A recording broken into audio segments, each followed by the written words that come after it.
"Surprise," I said, smiling, shaking, gripping the mic like it could steady me. For the first time in years, she looked at me the way she used to. I thought that meant something. She stood up, raised her glass, and said, loud enough for the whole rooftop, and maybe the city, to hear, "You're not my partner, you're my mistake." Glass shattered somewhere. The jazz band choked mid-sax. 30 years, 3 months of planning, her favorite wine, the same rooftop, even that old song from our first dance. And in 3 seconds, she didn't just ruin the night. She turned me into the punchline. I didn't cry, didn't run, just held the mic tighter and said, "Funny thing about anniversaries, they show you how long you've been blind." She thought that was the end. She thought I'd crumble. Click. The screen lit up behind me. And finally, everyone saw what I'd known for months. "Surprise," I said, smiling, shaking, gripping the mic like it could steady me. For the first time in years, she looked at me the way she used to. I thought that meant something. She stood up, raised her glass, and said, loud enough for the whole rooftop, and maybe the city, to hear, "You're not my partner, you're my mistake." Glass shattered somewhere. The jazz band choked mid-sax. 30 years, 3 months of planning, her favorite wine, the same rooftop, even that old song from our first dance. And in 3 seconds, she didn't just ruin the night. She turned me into the punchline. I didn't cry, didn't run, just held the mic tighter and said, "Funny thing about anniversaries, they show you how long you've been blind." She thought that was the end. She thought I'd crumble. Click. The screen lit up behind me. And finally, everyone saw what I'd known for months. After that night at dinner, when she laughed over my words like they didn't matter, I started collecting silences, not arguments, not fights, just the quiet, the long pauses after I'd share good news, the way her phone seemed to buzz every time I said, "Remember when?" The way she smiled, politely, like I was someone she used to love. But I kept planning, because I believed effort still meant something.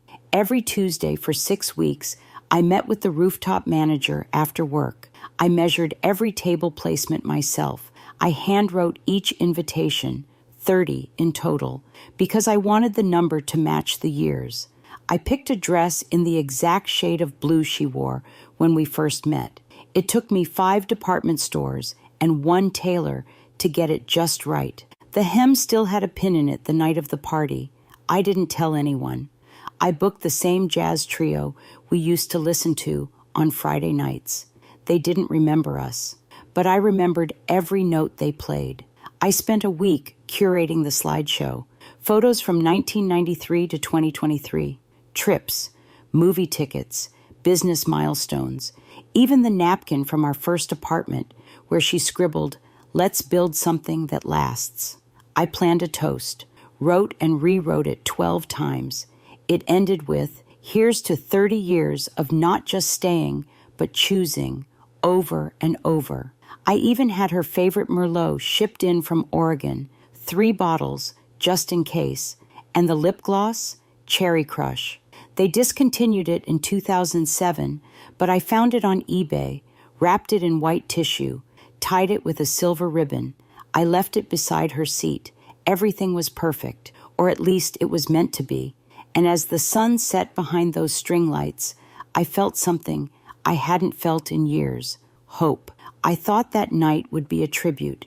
Instead, it became a mirror, and once the light hit the glass, I finally saw what had been there all along. But before the glass shattered, before the band stopped playing, there was one final moment when I still believed. The band hit their final note. People applauded. I stepped forward with the mic in one hand and my champagne glass in the other. I'd practiced the toast in the mirror for weeks. Steady voice, soft smile, no tears. I wanted to make her proud. I wanted to make us proud. But before I could speak, she stood up. At first, I thought she was helping me. Then she waved her hand, just slightly, and said with a smile so polished it could have been rehearsed. I thought you'd forgotten, but I see your memories as bad as your jokes. People laughed, some out of discomfort, some out of instinct. My fingers clenched tighter around the mic. She wasn't done. 30 years ago today, she went on, turning toward the guests. It wasn't our first date. It was the night she left me stranded at that awful jazz bar on 5th because she forgot her wallet. More laughter, this time louder. Even the saxophonist chuckled. But hey, she added, raising her glass, what's 30 years of selective memory between friends, right? I didn't move, didn't blink, just stared at her, watching her soak in the spotlight I had built. I saw someone mouth, "Is this part of it?" Someone else whispered, "Oh God." And that's when it hit me. This wasn't forgetfulness. It wasn't a bad joke. It was a warning shot, a public rewriting of our story. I stood there, mic still warm, while she raised her glass and toasted a version of us I didn't recognize, a version where I was forgetful. I was the punchline. I was lucky to be standing beside her at all. My hand trembled, but I didn't spill a drop. I looked at the guests, some avoiding my gaze, some staring like they'd just seen the start of something cruel. And in that moment, something in me clicked. I wasn't just embarrassed. I was awake, and once I saw it for what it was, I knew exactly what I had to do next. I smiled. That's the part that still gets me. I smiled. While everyone laughed politely and she soaked up their attention like a sunflower, I stood there, nodding like it was all fine, like I was in on the joke, like I hadn't just been gutted in front of the people I fed, housed, helped. My cheeks burned, my chest tightened, but I stayed still, because somewhere deep in my brain, some old muscle memory, I still believed that if I didn't cause a scene, I could save it, save us, even if us had already left the building wearing her dress and drinking my wine. That night, I realized humiliation isn't loud. It's quiet. It's 1,000 tiny betrayals wrapped in soft chuckles and plastic champagne flutes. I thought about every birthday she forgot, every time she sighed when I spoke too long, every time I told myself, she's just tired, it's not personal. It was always personal. I remembered the year I got the flu, and she left a bowl of soup on the table without a spoon, didn't even check if I could sit up to eat it, said she had a Zoom call, said I was being dramatic, and now, here I was, dressed in hope, wrapped in memory, listening to strangers laugh at my expense. But the part that hurt most, it wasn't the joke. It wasn't even the betrayal. It was how good she was at it, rewriting history, commanding a room, wounding me with the kind of smile that never cracked. For 30 years, I thought I was loving someone deeply flawed. Turns out, I was loving someone deeply practiced. And the woman who once offered me half a Snickers bar now stood 10 feet away, raising her glass like she was toasting a win. I looked down at the microphone still in my hand, and for the first time that night, I realized I was holding the only thing she hadn't taken. And if I still had the mic, then maybe I still had the floor. I didn't storm out, didn't scream, didn't even flinch. Instead, I waited. I let her take the spotlight, let her sip the Merlot I paid for, let her laugh with people I invited. Because sometimes silence isn't surrender, it's strategy. That night, after the last guest left and she slipped off her heels like nothing had happened, I sat in our bedroom with my laptop and opened a folder I'd almost deleted 6 months earlier. I called it, "In Case I Ever Wake Up."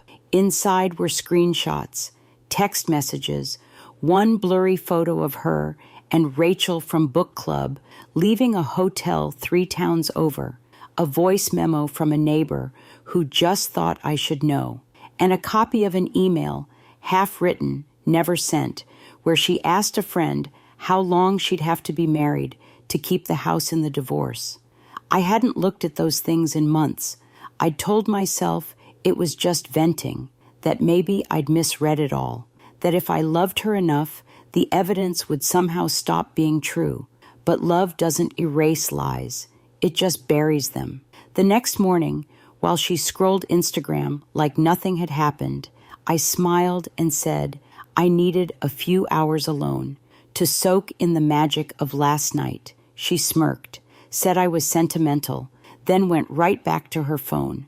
I drove to Kinko's, printed 30 photos, labeled each one by date and location. Then I opened Canva and started designing an invitation, same font, same color palette as the original anniversary invite. Only this time, it read, 30 years of moments you never saw, private rooftop gallery, one night only, no RSVP required. By dinner, I'd already ordered the screen rental and called the jazz trio to book a return date. I said it was for a part 2. They laughed, said they'd never seen a couple with such flair. They didn't know what I knew. They didn't know the second half of the story was mine to tell. And if she thought the first slideshow was nostalgic, she was going to love the sequel. The second rooftop event looked almost identical to the first. Same lights, same chairs, same band, even the same catering. Except this time, no one knew what they were walking into. Not even her. She thought it was a thank you party for being supportive, she said, while adjusting her lipstick in the car mirror. She wore white again. She always wore white when she needed to look innocent. I greeted guests at the elevator like before, smiled, hugged, laughed softly. But this time, I didn't pour the wine. I watched her do it. She was charming, funny, perfectly curated, just like always, until the music stopped. The band had instructions to pause after the third song, and as their last note faded, the projector screen behind them flickered on. At first, it looked like a continuation of the old slideshow. A few guests even clapped. She leaned back in her chair, proud. Then came the first message, a screenshot, one she sent to Rachel from book club. He still thinks I'm at yoga. LOL. Gasps. A few nervous chuckles. She sat up. Next, a photo. Her, walking out of that hotel, arm in arm with Rachel, the timestamp circled in red. I said nothing. I let the evidence speak. Then came the email, the one she never sent. As the words filled the screen, I could hear guests shifting in their seats. Some whispered. One actually stood up and walked out. Her face didn't crumble, not right away. She looked at me, stone still, and said quietly, "You really want to do this?" I looked back, even quieter. I already did. More images followed. A recording played, her voice, unmistakably hers, mocking me on the phone with someone she thought I'd never hear. The silence from the crowd was louder than applause. She stood, knocked over her wine glass.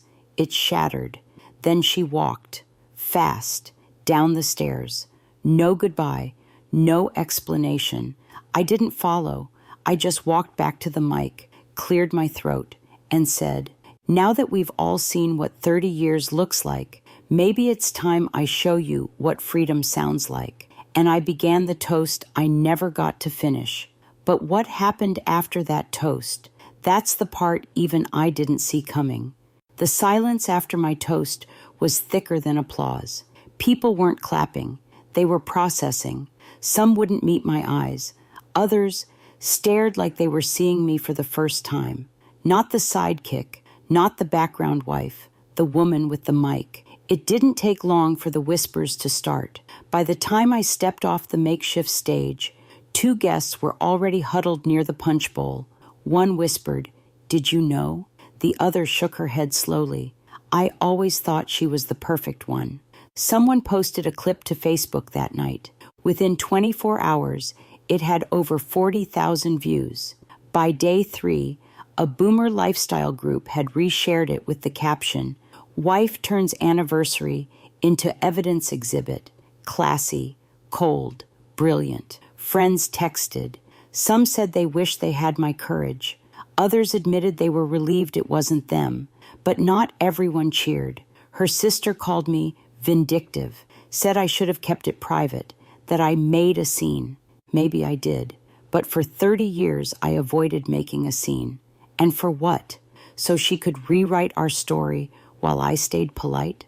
No, not anymore. That week, the jazz trio emailed to ask if I'd be interested in a residency. Your events draw attention, they said. I laughed, didn't reply. What stayed with me wasn't the video, not even the wine glass shattering or the guests walking out. It was the look on her face, not when she saw the screen, but when she realized I had built the entire night without her knowing. She had underestimated me, and in doing so, she taught me something. Power isn't loud. It's quiet. It's planned. It's earned. But what happened after the party, when the camera phones stopped and the wine dried up? That's where the real story begins. She came back the next morning, not with flowers, not with tears, just a knock on the door, 3 short taps, like she was still entitled to rhythm. I opened it. She didn't say a word at first, just stared at me in yesterday's makeup and a coat too thin for the wind. I stepped aside, not to invite her in, but to let the truth between us breathe. She walked in like she still owned the place, stopped near the dining table, ran her fingers across the napkin holder like she was remembering something she'd never appreciated. Then finally she said it. You didn't have to do it like that. I almost laughed. No, I said. I had to do it exactly like that, because that's the only language you listen to when there's an audience.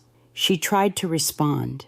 I didn't let her. For years, I begged for eye contact, for softness, for truth. What I got was a woman who smiled louder than she ever listened. We stood there for a moment, 2 women, 30 years, and 1 war, too quiet to ever make headlines. Then I said the only thing left worth saying. You taught me how to vanish quietly. Now I'm teaching you how loud silence can be. She blinked, tightened her coat, and walked out for the last time. No screaming, no glass breaking, just the soft click of a door finally closing without guilt. But the story didn't end there, because after silence comes something else entirely. The house felt different after she left, not quieter, just honest. No more polite tension in the air, no more walking on eggshells disguised as grace. I poured myself a cup of coffee the next morning. Same mug, same chair. But for the first time in years, it tasted like mine. People still talk. Some say I was brave. Some say I was cruel. But bravery and cruelty often look the same, especially to people who've never been cornered politely for 30 years. I didn't burn the house down. I just opened the blinds. And sometimes letting the truth pour in is enough to make the whole room shift. I won't pretend I'm healed. Healing isn't a ribbon ceremony. It's not some piano song that plays when the credits roll. It's quiet. It's daily. It's deciding to make coffee without checking if someone else wants tea. I kept the mic from the second party, not as a trophy, but as a reminder. Sometimes the story changes when you realize you're allowed to tell it. So if you're listening to this, if you've been erased gently, quietly, over years, don't wait for a stage. Don't wait for a crowd. Just know this. You don't need their permission to speak. You just need your voice. And if you had the mic just for one night, what would you say? Tell me in the comments. Your story matters here. And if this resonated with you, consider subscribing. Not for me, for you, for the voice you haven't used in a while, and the ones still waiting to speak.